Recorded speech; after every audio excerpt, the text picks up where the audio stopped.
Hi hello friends, എല്ലാ കൂട്ടുകാർക്കും ചെമ്പനീർ പൂവിൻ്റെ പുതിയൊരു റിവ്യൂയിലേക്ക് സ്വാഗതം. അങ്ങനെ നമ്മുടെ ശ്രുതി ആണെങ്കിൽ തൻ്റെ മകനെ കാണാനുള്ള ആഗ്രഹം കൊണ്ട് ഒളിച്ചും പാത്തും പതുങ്ങിയും ഒക്കെ അവൻ്റെ മുറിയിലേക്ക് വരാൻ ശ്രമിക്കുകയാണ്. പക്ഷെ മകനെ കാണാൻ യാതൊരു സാഹചര്യവും ഇല്ല. തന്നെയല്ല, വയ്യാതെ കിടക്കുന്ന കുഞ്ഞിൻ്റെ അരികിൽ നിന്നും രേവതി മാറുന്നുമില്ല. രേവതി എല്ലാ സഹായവും അവന് വേണ്ട എന്തെല്ലാം കാര്യങ്ങൾ ചെയ്യുന്ന ഒരമ്മയുടെ സ്ഥാനത്ത് നിന്ന് എല്ലാം ചെയ്തു കൊടുക്കുകയാണ് ചെയ്യുന്നത്. തൻ്റെ മകനെ എങ്ങനെയെങ്കിലും ഒന്ന് സ്നേഹിക്കണം എന്നൊരൊറ്റ ആഗ്രഹമാണ് ശ്രുതിക്ക് അപ്പോൾ ഉണ്ടാകുന്നത്. എന്തായാലും ശ്രുതി ഒരു തീരുമാനമെടുക്കുന്നുണ്ട്. ഓരോ കാരണങ്ങൾ കൊണ്ട് ഓരോരുത്തരെ ഓരോ വഴിക്ക് പറഞ്ഞയക്കുകയാണ്. ഒടുവിൽ രേവതിയെയും പറഞ്ഞയക്കുന്നുണ്ട്. രേവതിയെ പറഞ്ഞയക്കുന്നത് മീരയും ശ്രുതിയും കൂടി തയ്യാറാക്കുന്ന ഒരു പ്ലാനിങ്ങിലാണ്. അതായത് മീരയ്ക്ക് പൂ കെട്ടാൻ പഠിക്കണം, അതിന് വേണ്ടിയിട്ട് രേവതിയോട് അവളുടെ വീട്ടിലേക്ക് ചെല്ലാൻ ആവശ്യപ്പെടുകയാണ്. അങ്ങനെ ആ ആവശ്യപ്രകാരം അവൾ ആകുമ്പോൾ അവൾ അതിൻ്റെ പുറകെ പോവുകയാണ്. രേവതി മീരയുടെ അരികിലേക്കായി പോകുന്നുണ്ട്. അതേ സമയത്ത് നമ്മുടെ സച്ചി അവിടേക്ക് വരികയാണ്. അപ്പോൾ സച്ചി മോന്റെ കാര്യങ്ങളൊക്കെ നോക്കി മോന്റെ ചുറ്റിപ്പറ്റി ഇങ്ങനെ നിൽക്കുകയാണ്. അപ്പൊ ഇവനെയും എങ്ങനെയെങ്കിലും ഇവിടെ നിന്ന് പറഞ്ഞയക്കണമല്ലോ എന്ന് ശ്രുതി കരുതിയിട്ട് വീണ്ടും നമ്മുടെ മീരയെ വിളിക്കുകയാണ്. അപ്പം മീര പറയുന്നുണ്ട്, നീ വിഷമിക്കേണ്ട, എന്തായാലും ഞാൻ എൻ്റെ ഫ്രണ്ടിനെ കൊണ്ട് അവനക്ക് ഒരു ഓട്ടം പറയിപ്പിക്കാം എന്ന് പറയുകയാണ്. അത് നല്ലൊരു ഐഡിയ ആണ്, അന്ന് എത്രയും വേഗം ആവട്ടെ എന്ന് പറയുന്നുണ്ട്. അതേ സമയത്ത് കുഞ്ഞിൻ്റെ അരികിൽ കുഞ്ഞിനോട് പാട്ടൊക്കെ വെച്ച് തരാട്ടോ മൊബൈലിൽ എന്നൊക്കെ പറഞ്ഞ് അങ്ങനെ നിൽക്കുന്ന സമയത്ത് തന്നെയാണ് ആ ഒരു കോള് വരുന്നതും. അങ്ങനെ ആ കോള് എൻ്റെ പുറകെയായിട്ട് നമ്മുടെ സച്ചിയും അവിടെ നിന്ന് പോകില്ല. അപ്പൊ പറ്റില്ല എന്നൊക്കെ അവരോട് പറയുന്നുണ്ടെങ്കിലും ശ്രുതിയുടെ അമ്മ പറയുന്നുണ്ട്, വേണ്ട മോന് ഇങ്ങനെ ജോലിയൊന്നും കളഞ്ഞ് ഞങ്ങളുടെ കൂടെ നിൽക്കണ്ട, ഇവന് ഞാനുണ്ടല്ലോ നോക്കാനായിട്ട്, മോൻ പൊക്കോ ജോലിക്കെന്ന് പറയാണ്. അങ്ങനെ സച്ചി ആ ഓട്ടത്തിന് പോവുകയാണ്. അപ്പൊ അവിടെ മറ്റാരുമില്ല. ഇപ്പൊ അവിടെ ശ്രുതിയുടെ മകനും അമ്മയും മാത്രമേ ഉള്ളൂ. അങ്ങനെ ശ്രുതിയുടെ മകനോട് അരികിലേക്കായിട്ട് ഇങ്ങനെ ചെന്ന് കിടക്കുകയും അവനെ അങ്ങനെ കിടത്തി അത് തലോടി ഉറക്കുകയും ചെയ്യുകയാണ്. അതിനുശേഷം അവനെ റൂമിൽ വാതിലടച്ചിട്ടിട്ട് നമ്മുടെ വിമലയോട്, അതായത് ശ്രുതിയുടെ അമ്മയോട് ശ്രുതി ചാടിക്കടിക്കുകയാണ്, ദേഷ്യപ്പെടുകയാണ്. എന്നിട്ട് ചോദിക്കുന്നുണ്ട്, അല്ല നിങ്ങൾ എൻ്റെ അമ്മ തന്നെയാണ്, നിങ്ങൾക്ക് എന്താ ഇങ്ങോട്ട് വരേണ്ട വല്ല ആവശ്യമുണ്ടായിരുന്നു, നിങ്ങൾ എൻ്റെ ജീവിതം നശിപ്പിക്കാൻ വേണ്ടി വന്നതാണല്ലേ എന്നിങ്ങനെ ചോദിക്കുകയാണ്. അപ്പൊ ഞാൻ എന്ത് ചെയ്തിട്ടാണ് ശ്രുതി നീ എന്നെ ഇങ്ങനെ വഴക്ക് പറയുന്നത്? അപ്പം നിങ്ങളൊന്നും ചെയ്തില്ലേ, നിങ്ങൾ എന്തിനാ ഇങ്ങോട്ട് വന്നത്? അപ്പൊ സച്ചിൻ രേവതി നിർബന്ധിച്ചത് കൊണ്ട് മാത്രമാണ് ഞാൻ ഇങ്ങോട്ട് വന്നത് എന്ന് പറയുമ്പോൾ, അങ്ങനെ നിർബന്ധിക്കുമ്പോൾ നിങ്ങൾ ഇങ്ങോട്ട് വരാൻ പാടില്ലായിരുന്നു. നിങ്ങൾ ആദ്യം ഒരു കല്യാണം കഴിപ്പിച്ചു, നിങ്ങൾ എൻ്റെ ജീവിതം നശിപ്പിച്ചു, ഇപ്പൊ ഒരു സുഖസുന്ദരമായ ഒരു ജീവിതം കിട്ടപ്പോൾ അതും നിങ്ങൾ കളയാൻ വേണ്ടിയിട്ടാണോ എത്തിയത് എന്നൊക്കെ ചോദിച്ച് ഭയങ്കരമായി ദേഷ്യപ്പെടുകയാണ്. അത് കേട്ടതോടുകൂടി വിമലയുടെ ക്ഷമക്ക് അങ്ങോട്ട് നശിക്കുകയാണ്. അങ്ങനെ വിമല പൊട്ടിത്തെറിക്കുകയാണ് ചെയ്യുന്നത്. നീ എന്താടി എന്നെ പറ്റി വിചാരിച്ചത്? നിന്റെ മകനാടി ഇങ്ങനെ ഒരു ആപത്ത് വന്നത്. ഞാൻ ഇവിടേക്ക് വന്നത് വെറുതെ ഒന്നുമല്ല, എൻ്റെ കുഞ്ഞിൻ്റെ കണ്ണിൽ നിന്ന് ചോര പോകുന്നത് കണ്ട് എനിക്ക് സഹിക്കാൻ പറ്റാതെ അവിടുത്തെ ഡോക്ടർ നിർദ്ദേശിച്ചതാണ് ഇവിടെ ഹോസ്പിറ്റലിലേക്ക് വരാനായിട്ട്, അങ്ങനെ കൊണ്ടുവന്നതാണ്. ഞാൻ അവിടേക്ക് വരുമ്പോൾ ഇവിടെ സച്ചിൻ രേവതിയും അവിടേക്ക് വരുമെന്ന് ഗണിച്ച് പറയാൻ എനിക്ക് അതിനുള്ള ഒരു ഇതൊന്നുമില്ല, ഗുണമൊന്നുമില്ല അങ്ങനെ കണ്ടെത്താനായിട്ട്. പിന്നെ അവരിവിടേക്ക് ക്ഷണിച്ചപ്പോൾ ഞാൻ വന്നത് അവർക്കൊരു സംശയം വരണ്ട എന്ന് കരുതിയിട്ടാണ് എന്ന് പറയുന്നുണ്ട്.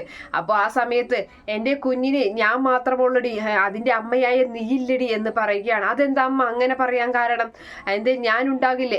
എവിടെ നീ ഉണ്ടാകണേ? എൻ്റെ ശ്വാസം നിലച്ചു കഴിഞ്ഞാൽ ആ കുഞ്ഞിനെ നീ ആർക്കെങ്കിലും വിൽക്കും, അല്ലെങ്കിൽ ഏതെങ്കിലും അനാഥാലയത്തിൽ കൊണ്ടുവന്നാക്കും. അതാണ് നീ ചെയ്യാൻ പോകുന്നത്. നീ ഒരു അമ്മയാണെന്ന് പറഞ്ഞിട്ട് നടക്കാൻ നിനക്ക് നാണില്ലടി? നീ ഒരു അമ്മ തന്നെയാണോടി? എപ്പോഴെങ്കിലും ആ ഒരു അമ്മയുടെ സ്നേഹം നീ ആ കുഞ്ഞിനോട് കാണിച്ചിട്ടുണ്ടോടി എന്നൊക്കെ പറഞ്ഞ് വിമല അങ്ങോട്ട് പൊട്ടിത്തെറിക്കുകയാണ് ചെയ്യുന്നത്. ആ സമയത്ത് നമ്മുടെ ശ്രുതി പറയുന്നുണ്ട്, അമ്മ എന്തൊക്കെയാണ് ഈ പറയുന്നത് എന്ന് ചോദിച്ചിട്ട് അങ്ങനെ ഇരിക്കുകയാണ്. പക്ഷേ ഇവർ ഈ പറയുന്ന കാര്യങ്ങൾ അവിടെ നിന്ന് ശ്രുതിയുടെ മകൻ അത് കേൾക്കുകയാണ്. ശ്രുതിയുടെ മകന് ഡോറ് തുറന്ന് പതുക്കെ കണ്ണ് കെട്ടിയിരിക്കുകയാണല്ലോ, പതുക്കെ തപ്പി അമ്മേ ആൻറ്റിയാണോ എൻ്റെ അമ്മ എന്നൊക്കെ ചോദിച്ച് അങ്ങോട്ട് വരികയാണ്. ശ്രുതി ആകെ തകർന്ന് തരിപ്പണമാവുകയാണ് കുട്ടിയായൊരു സത്യം അറിഞ്ഞതിൻ്റെ പേരിൽ. അങ്ങനെ കുട്ടി തട്ടി തടഞ്ഞ് വീഴാൻ പോകുമ്പോൾ പെട്ടെന്ന് ശ്രുതി അവിടെ നിന്ന് എഴുന്നേറ്റ് മോനെ എന്ന് വിളിക്കുകയാണ്. അമ്മയാണോ എൻ്റെ അമ്മ എന്നൊക്കെ പറഞ്ഞിങ്ങനെ ഭയങ്കര സ്നേഹമൊക്കെ കാണിക്കുന്നുണ്ട്. അങ്ങനെ ആ സമയത്ത് നമ്മുടെ മീരയുടെ അരികിൽ വന്നിട്ടുള്ള രേവതി പൂവൊക്കെ കെട്ടി കാണിച്ചു കൊടുക്കുകയാണ്. അതുപോലെ തന്നെ രേവതിയോടായിട്ട് മീര പറയുകയാണ്, രേവതിയുടെ ക്യാരക്ടർ ഒരു പ്രത്യേക ക്യാരക്ടറാണ്, രേവതിയെ എനിക്ക് ഒരുപാട് ഇഷ്ടമാണ്. അപ്പോൾ അങ്ങനെ വീട്ടിലേക്ക് വരുമ്പോൾ ഒന്നും എന്നോട് വലിയ മൈൻഡൊന്നും ചെയ്യാറില്ല, എന്നോട് അങ്ങനെ സംസാരിക്കാറൊന്നും ഇല്ലല്ലോ എന്ന് രേവതി ചോദിക്കുകയാണ്. അത് പിന്നെ രേവതി പല തിരക്കും ഉള്ളത് കൊണ്ടാണ്, താൻ പല തിരക്കിലായിരിക്കുമല്ലോ, വീട്ടിലെ ജോലികളൊക്കെ ചെയ്ത് പുറത്ത് കടയിൽ പൂ കൊടുക്കണം, പൂ കെട്ടണം, ഇത് പിന്നെ പുറത്ത് പൂ കച്ചവടം ചെയ്യണം, ഇതൊക്കെ നടക്കുന്നുണ്ട്. ഞാൻ തന്നെ ആലോചിക്കാറുണ്ട് രേവതിയെ പോലെ ഒരാൾക്ക് ഇങ്ങനെയൊക്കെ എങ്ങനെ സാധിക്കുന്നു എന്ന്. അപ്പോൾ ആ സമയത്ത് അതിന് കച്ചവടമൊക്കെ പോയില്ലേ, ആ കടയൊക്കെ പോയില്ലേ എന്ന് പറഞ്ഞു. എങ്കിലും പുറത്ത് കച്ചവടമൊക്കെ ചെയ്യുന്നുണ്ടല്ലോ. എനിക്ക് എങ്ങാനും ഞാനിവിടെ നേരം വൈകി കഴിഞ്ഞാൽ എൻ്റെ എല്ലാ പ്ലാനിങ്ങും തെറ്റും. അപ്പം ഞാൻ ജോലിയിൽ ലീവ് വിളിച്ച് പറയാറാണ് പതിവ് എന്നൊക്കെ ഇങ്ങനെ മീര പറയുന്നുണ്ട്. അങ്ങനെ അവർ പരമാവധി നമ്മുടെ രേവതി അവിടെ പിടിച്ചു നിർത്താൻ ശ്രമിക്കുന്നുണ്ട്. ഇതിനിടയിൽ മീരയെ കാണാൻ വേണ്ടിയിട്ട് ആ ഇറച്ചി വെട്ടുകാരൻ ബീരാൻ അവിടേക്ക് വരുന്നുണ്ട്. അപ്പം ബീരാന് കുറച്ച് ഇറച്ചിയുമായിട്ടാണ് വരുന്നത് നമ്മുടെ ശ്രുതിയല്ല മീരയുടെ അരികിലേക്ക്.